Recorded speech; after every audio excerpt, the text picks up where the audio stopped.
Thank you for your very broad presentation. Muito obrigada pela sua completa apresentação.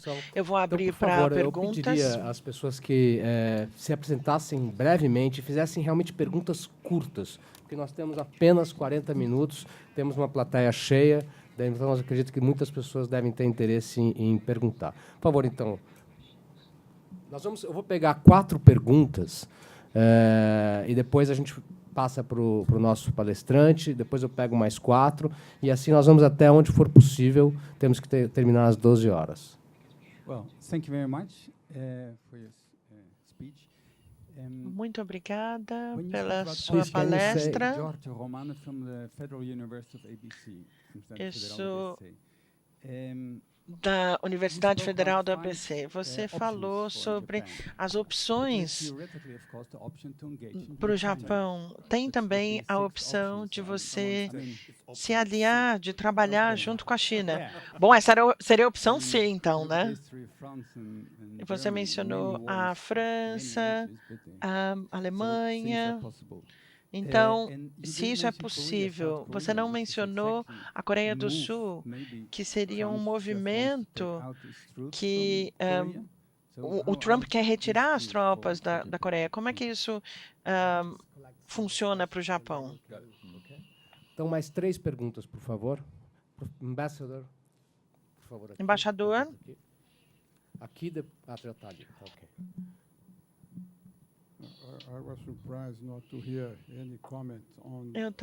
Fiquei surpreso de não ouvir nenhum comentário com relação ao acordo, ao tratado entre o Japão e os Estados Unidos. Eu entendi que vocês decidiram negociar bilateralmente por causa dessa estratégia geral de tentar atrair os Estados Unidos para a região, mas mesmo assim foi uma decisão complicada para o Japão. Qual que é o background? O que está por trás disso? Ali atrás. Por favor. Depois nós vamos ali atrás. Eu gostaria de saber I would like to know regarding the situation on Okinawa Island, the military bases, because it's a bit complicated in that region. Good morning. I am a master's student at the University of São Paulo. Bom dia, eu faço mestrado na USP. Eu gostaria de saber se você prevê a possibilidade de uma institucionalização do acordo, porque o grupo foi menos do que uma aliança, não estava, na verdade, na agenda de reuniões, e também o grupo tenta criar uma visão unificada de um Pacífico aberto, mas a Austrália, Japão, os Estados Unidos têm visões completamente diferentes do que é essa Indo-Pacific. Você vê que há uma possibilidade de uma visão, digamos, unificada? Muito obrigada. Eu vou tentar ser... Eu tenho tempo? Tá. Então vamos lá. Ótimas e difíceis de responder. A primeira, a opção da China.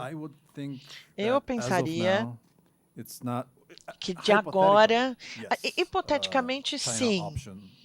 A opção da China é uma possibilidade. Quer dizer, não é possível, mas está aí, está presente. Mas é tão irrealista como a noção pacifista. Pelo menos no Japão de hoje, a ideia é resistir a entrada nessa ordem cêntrica da China. O Japão está meio solitário. A gente tem muitos amigos. Na Indonésia, por exemplo, a gente está mais próximo, muito próximo agora. Mas, mesmo assim, se a gente olhar muito... Vocês mencionaram a Coreia do Sul, né? Quando a gente pensa no crescimento da China, se você não quiser fazer, não conseguir fazer um molde, se adaptar, na verdade, a esse tipo de crescimento, não é possível, porque esses países também estão nada confortáveis com esse tipo de ambição. Mas se você não conseguir se adaptar e lidar com isso, principalmente com relação aos sinais que os Estados Unidos estão mandando, a gente vê e ouve os nossos amigos na Ásia dizendo, geografia é destino, a China está lá, mas os Estados Unidos podem sempre sair. Nesse tipo de situação, muitos países não prefeririam que a posição do Japão fosse diferente, mas o Japão, na verdade, está mostrando que esse tipo de hegemonia não é bom para a região. Como eu disse nas minhas observações, não é porque a gente é anti-China, a gente prefere algo mais aberto.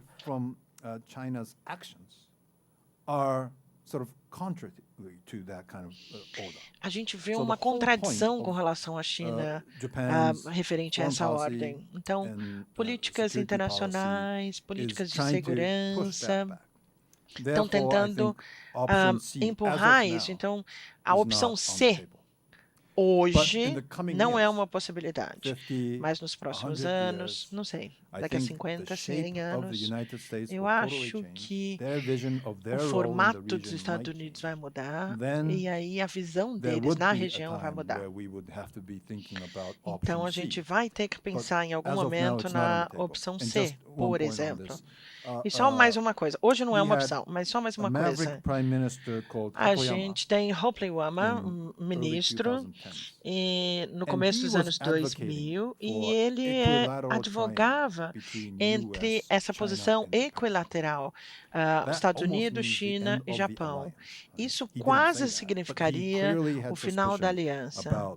Ele não falou isso, mas ele tinha uma visão suspeita sobre isso. Eu vou falar sobre isso mais tarde. E isso nunca recebeu apoio público. Isso foi uma das razões pelas quais ele não obteve sucesso, eu acho. Por isso que essa opção C não está na mesa para discussão. A Coreia do Sul é uma parte difícil aqui. A gente tem várias questões históricas. Eu vou dizer que a questão mais relevante é a percepção que a gente tem com relação à geografia da área. Eles veem o domínio da China meio como um destino. Então, eles vão pensar que se adaptar a isso é uma estratégia. Então, eles pensam entre os Estados Unidos e a China, eles podem ter um papel, na verdade, de equilibrar isso. Mas o Japão não pensa assim. Nós pensamos que a China e os Estados Unidos têm uma competição hegemônica. Um país como o Japão não pode ficar no meio desses dois países. Então, nós preferimos tomar o lado dos Estados Unidos. No caso da Coreia, eles pensam que eles podem ficar no meio, mas eu acho que em algum momento essa visão vai se quebrar. E essa é a narrativa entre o Japão e a China. É a China. É a China. Eu acho que é a dificuldade maior que a gente tem com a Coreia. A segunda, mencionada pelo embaixador, o comércio e os acordos comerciais e as negociações comerciais entre o Japão e os Estados Unidos. Nós gostaríamos que os Estados Unidos tivessem continuado no TPP, mas ir contra a TPP foi uma dos pilares de Trump. E em algum ponto a gente simplesmente abandonou esse desejo. A gente ainda vê isso, mas a gente não vê isso acontecer. A gente está esperando que no futuro, se um presidente democrático ou de centro assumir a Casa Branca, Tomara que eles decidam voltar à TPP. Na verdade, a Hillary se pronunciava contra durante a campanha, mas eu imaginava que ela mudaria de ideia depois que assumisse e voltaria, os Estados Unidos voltariam a ser um membro. Nós não começamos a fazer isso ainda, mas nós estamos a caminho de negociações sobre algum tipo de negociação e acordo bilateral com os Estados Unidos. Mas, claro que a gente está falando de acordos econômicos e de comércio. Hoje, os Estados Unidos estão preocupados com as relações comerciais com a China. Como muitos de vocês sabem, a Câmara de Comércio é muito pequena. A gente não pode lidar com esse tipo de problema. Então, há um atraso nisso, sem ofensa ao diplomata, ao representante do diplomata japonês, mas o Japão é muito bom em atrasar as coisas, né? Os japoneses atrasam as coisas. Então, eles tentam atrasar, diminuir o ritmo. Os americanos entendem isso, estão frustrados com isso.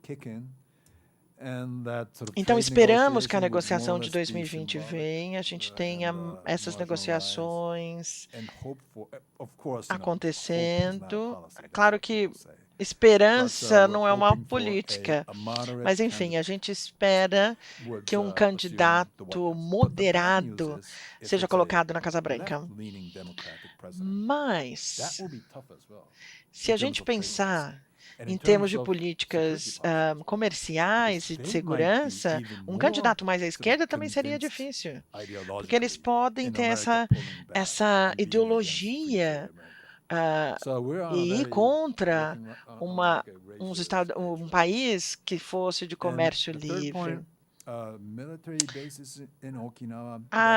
Okinawa, a questão de Okinawa é uma questão muito sensível para o Japão. No geral, o povo japonês apoia a presença americana, mas há frustrações em Okinawa com relação ao fardo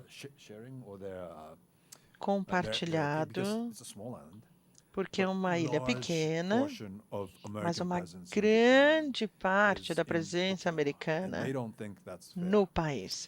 E eles não acham que isso é justo. Então, os governos dos dois países concordaram, fizeram um acordo de não minimizar, mas lidar com essa situação perigosa. Esse acordo foi de 96, mas não foi implementado depois de 20 anos. Ainda não foi implementado. Não há planos alternativos. Mas o que acontece agora é que o governo japonês está tentando convencer o governo de Okinawa a aceitar esse plano, mas o governador não está disposto a aceitar. Eu não vejo uma saída clara, para ser franco, com relação a essa situação em Okinawa. Isso se torna quase uma questão nacional, muito mais do que Okinawa versus Estados Unidos. É uma questão nacional que Okinawa é importante para o Japão e a gente deve manter. Eu estou me demorando muito, né? Eu sei.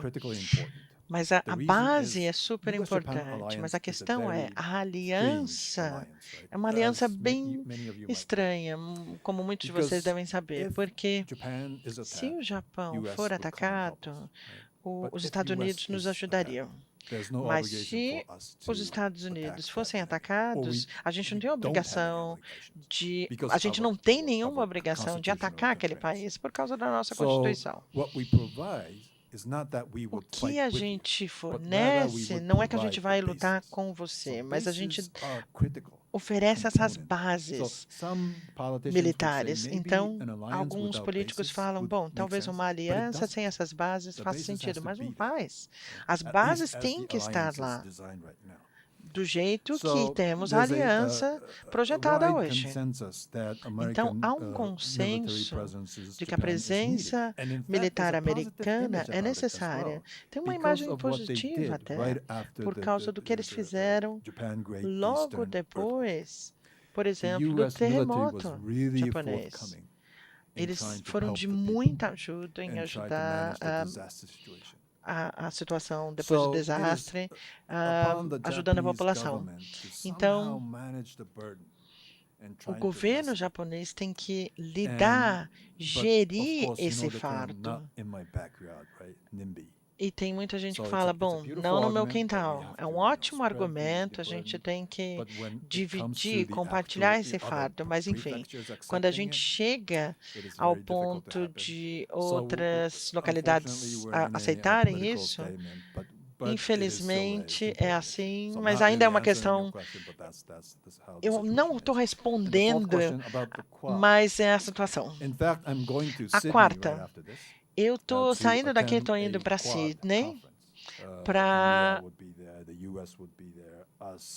fazer parte de uma conferência Quad, e a gente vai fazer isso na Austrália, claro. Sim, ainda é uma coisa conceitual, mas é um conceito bem ambicioso. Mas o conceito Indo-Pacífico não... Eles são muito diferentes, não tem uma associação boa. No caso dos Estados Unidos, a gente tem a lógica militar.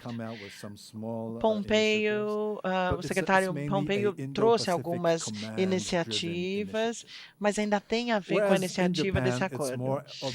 Para o Japão, ainda é uma questão diplomática, um pouquinho de segurança, mas nós começamos a chamar de um conceito, não uma estratégia Indo-Pacífica, não para não antagonizar com a China. Então, a gente está falando de a conectividade da região, a ordem da região. Sim, temos visões diferentes, mas eu acho que nós estamos no processo de verificar o que temos em comum e verificar que esses países, apesar de muito diferentes, pensem de forma igual, e estão tentando manter, colocar essa ordem novamente. Eu acho que isso em si é muito importante. Nós estamos no começo dessas iniciativas. Talvez demore algum tempo. Eu estou um pouco, não totalmente, mas eu sou um pouco cético, porque a Índia nunca seria um país que a gente gostaria, o país que a gente gostaria que fosse, porque é um país muito complicado. A Austrália, eles têm essa linha de pensamento de que eles deveriam estreitar relações com a China. Então, há algumas diferenças, mas esperamos que em algum momento a gente consiga fazer isso de não ser grandes antagonistas da China, mas talvez tentarmos... O governo japonês nunca usaria essa palavra. Uma aliança mais solta, uma aliança democrática mais solta na região. É esse o conceito. Nós temos espaço para mais 4 perguntas apenas. We have time for just 4 more questions. On the side here, nobody has asked yet. So we're going to start here. 4 more questions only. And then he's going to wrap up. Edmundo Pinhares, of Commerce and the Foreign Policy sort of Council. A minha pergunta é, examinando com relação a Okinawa, a gente tem uma questão complicada nessa política exterior. Seikaku, as ilhas de Seikaku, eu gostaria de que o senhor comentasse ou nos atualizasse a respeito. Eu sei que vocês detêm a ilha, mas eu acho que não é o mesmo pensamento da China. Eu gostaria de uma resposta a respeito. Obrigada. Eu sou Denise Rodrigues, BNDES. Sobre a China e sua ambição world potential first place in the world or something like that. De ter o primeiro lugar como potência mundial. They don't say that to Brazil. É algo que eles não falam para o Brasil. They try to tell us that eles tentam nos dizer que é diferente, não é assim? Então, eu gostaria que você explorasse a relação, quais os medos do Japão com relação a esse futuro e o que é real sobre essa questão. Ali. E depois nós temos o senador Suplicy aqui que também quer fazer uma pergunta. Por favor. Hello, my name is João Vitor. João Vitor. Student of International Estudante de Relações Internacionais. Eu quero saber o futuro da economia na China com relação à lei, porque o Trump tem muita influência nos outros países como a Europa, Estados Unidos, com essa guerra comercial com a China. Eu quero saber sobre essa questão na China. Obrigado.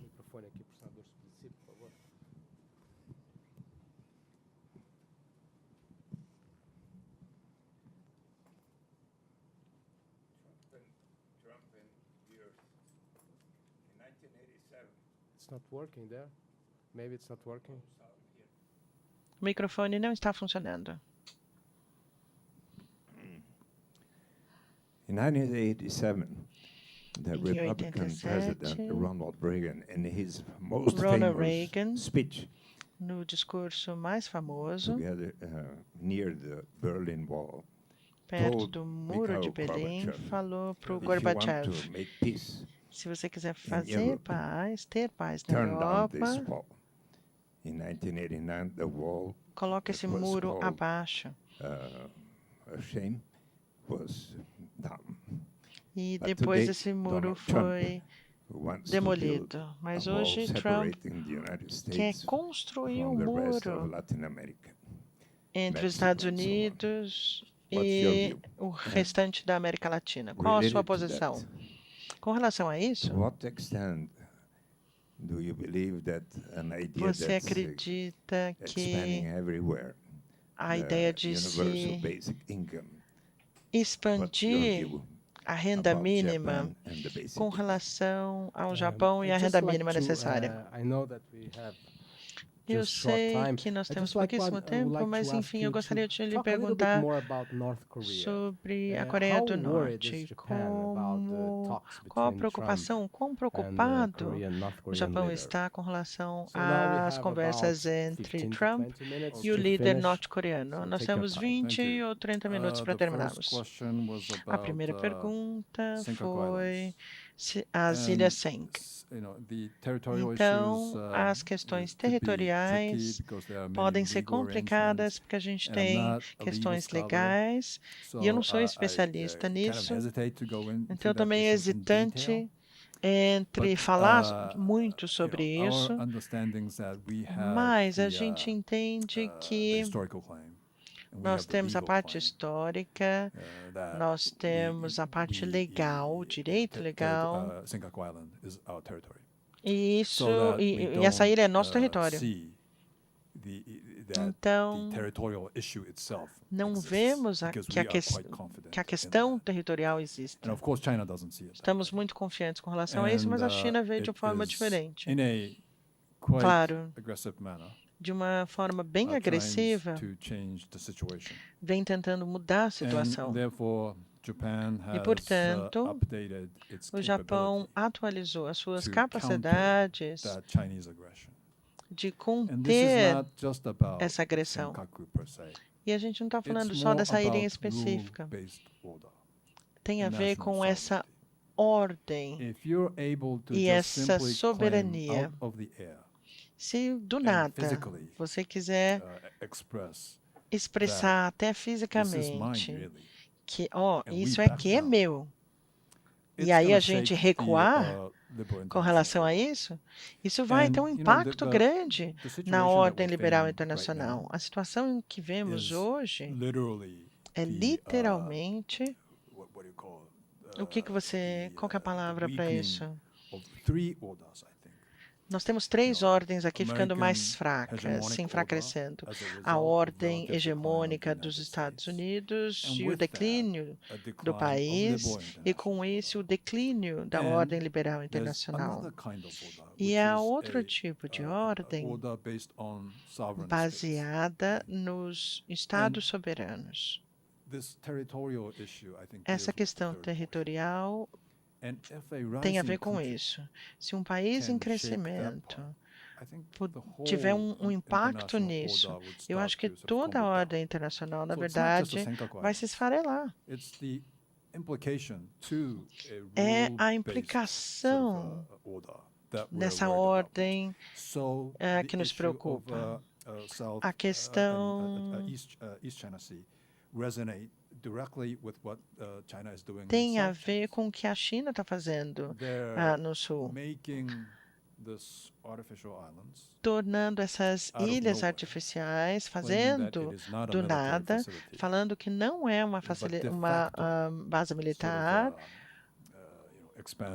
mas, na verdade, estão expandindo as suas águas internacionais, o seu limite, embora não admitam. Isso meio que resume o tipo de preocupação que a gente tem com relação a esse crescimento da China, a expansão da China. Eu super entendo os riscos geopolíticos da China, porque, geograficamente falando, a América Latina está muito longe. A gente super entende, mas se a gente olhar a situação nacional, doméstica, da China como nação, tornando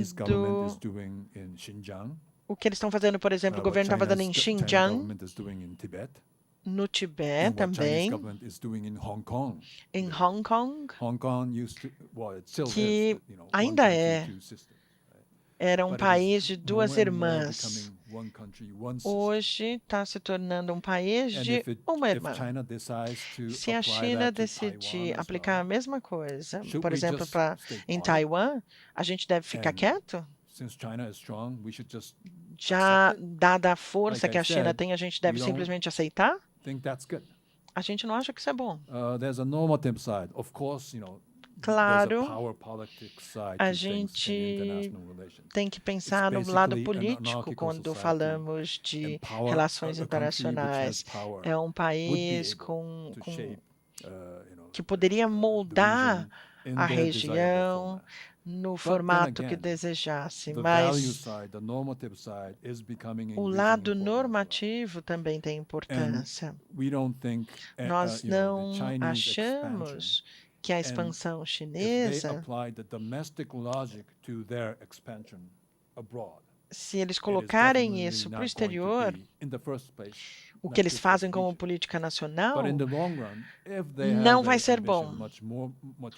Mas no longo prazo, com uma ambição de se tornar uma hegemonia, isso pode ser a má notícia para outras partes do mundo. Na África, eles estão envolvidos em atividades de desenvolvimento, mas a África começou a perceber os perigos de confiar nesse tipo de desenvolvimento. Se o pessoal tem uma dosagem muito grande disso e não conseguem se livrar disso depois, enfim. Eu não estou falando que a América Latina tem que se tornar antagonista da China ou algo do gênero, mas há que se ter cuidado em se lidar com essa influência chinesa. Essa seria a minha resposta à segunda pergunta. E a terceira, Huawei.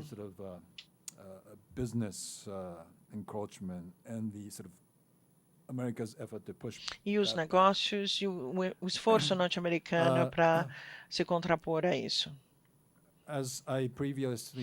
Como eu já mencionei previamente, algumas vezes a gente usa o termo de Guerra Fria para explicar a situação que temos com a China.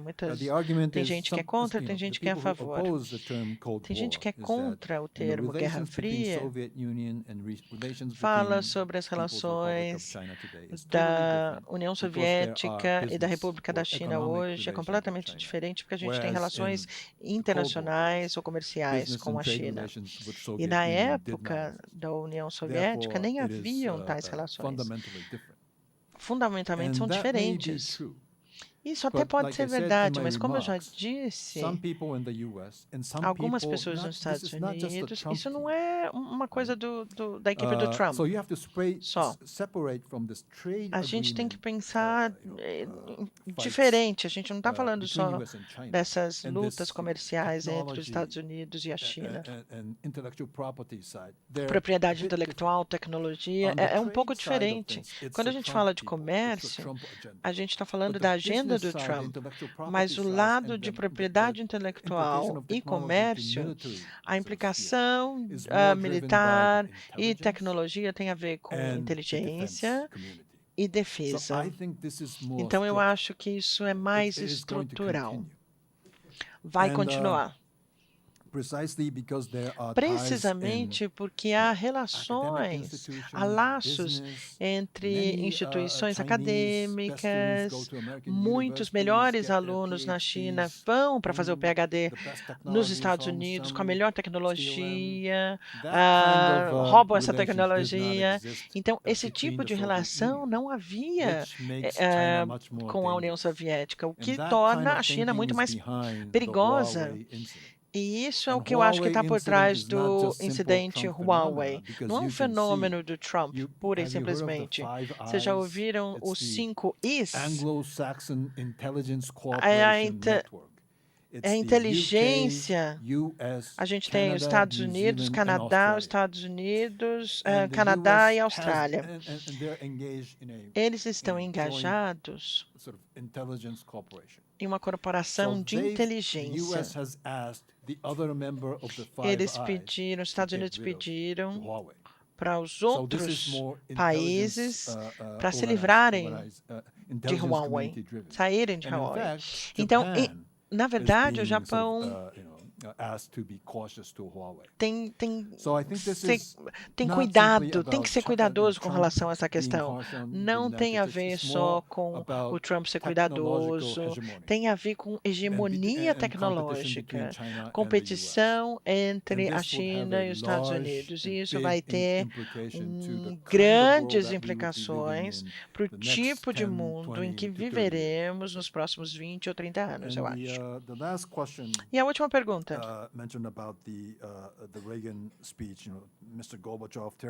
Sobre o discurso de Reagan e o fato de que o Sr. Trump queira construir esse mundo, esteja louco para construir esse muro. As boas notícias, o Congresso meio que rejeitou essa ideia dele. E eles vão meio que dar alguma coisa, $1 e alguma coisa para alguma coisa. Então não é muito, não vão dar garantir muitos fundos para isso. Então, de certa forma, eu vou desviar um pouquinho da sua pergunta, mas enfim, quando os Founding Fathers, os primeiros presidentes, fizeram o sistema político americano, eles eram bem céticos quanto à democracia.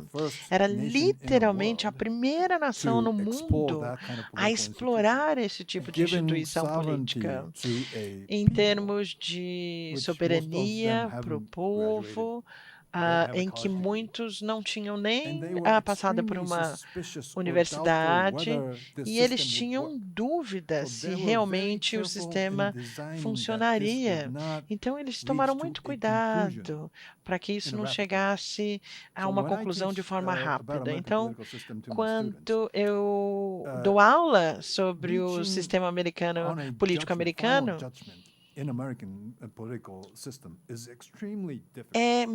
conseguir uma conclusão sobre esse sistema é muito difícil.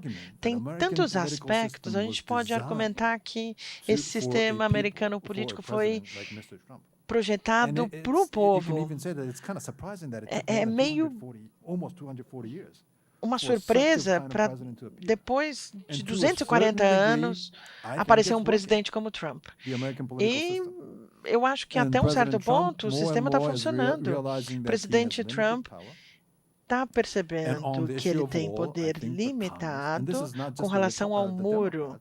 Isso não são só os democratas, não, tá? Os republicanos também estão contra. Então, qual a mensagem está sendo mandada pelo presidente Trump, não só para os Estados Unidos, mas para o mundo inteiro? Eu acho que a gente deve se acalmar um pouquinho, porque os democratas, eu não acho que eles sejam melhores que os republicanos, nem nada disso, mas enfim, mas justamente por causa do equilíbrio, o mecanismo de equilíbrio entre os poderes, o presidente Trump está sendo segurado, está sendo mantido longe dessa decisão e dessa construção desse muro, porque eu acho que não funciona como política. Quando a gente fala de renda mínima, eu não tenho muita familiaridade, eu sei que tem gente que fala sobre isso, mas não é algo que esteja sendo visualizado e estudado na Ásia, é algo mais intelectual, que alguns professores falam a respeito, mas não está sendo implementado. Por quê? O Japão, de uma forma ou de outra, a gente tem esse tipo de renda. E essa diferença entre as rendas está aumentando, como em outras democracias também. Então, há muita gente que fala que essa renda mínima funciona, mas, no geral, a gente tem rendas mais equalitárias, mais similares.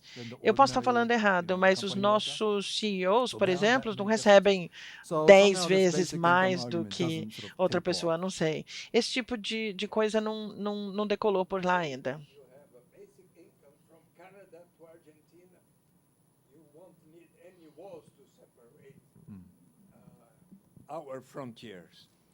As nossas fronteiras. Então, a renda mínima está sendo feita em vários lugares diferentes. Eu acabei de voltar do Quênia, com essa organização diretamente no Vale do Silício, por exemplo, estudando isso. Eu vou ter que estudar isso. Muito obrigado. Algum comentário sobre a Coreia do Norte? Claro, desculpe. A Coreia do Norte é uma das questões sérias.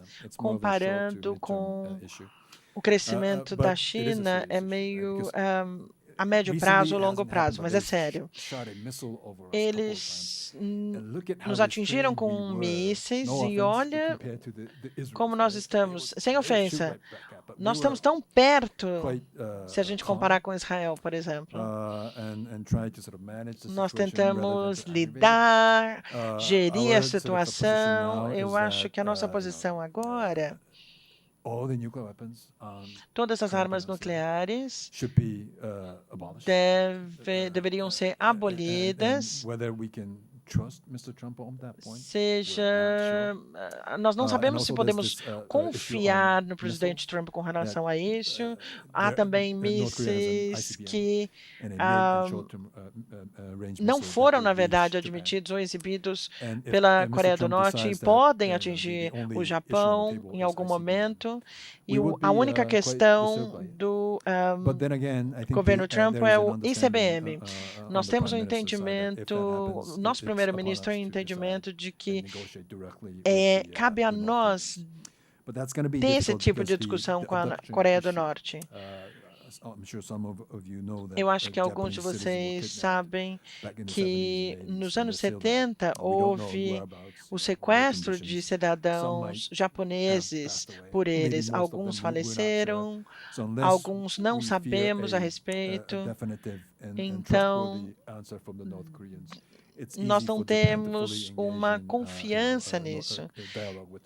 É difícil, na verdade, ter esse diálogo com os norte-coreanos, mas hoje nós temos que esperar e ver, porque das boas relações com o nosso primeiro-ministro Abe com o presidente Trump, ele já mencionou a questão nuclear, a questão dos sequestros e dos sequestrados, do ICBM, dos mísseis. Então, vamos ver e esperar. Esperamos que o resultado disso seja bom, mas a gente não tem tanta esperança. Muito obrigado pelo seu discurso, pela sua palestra.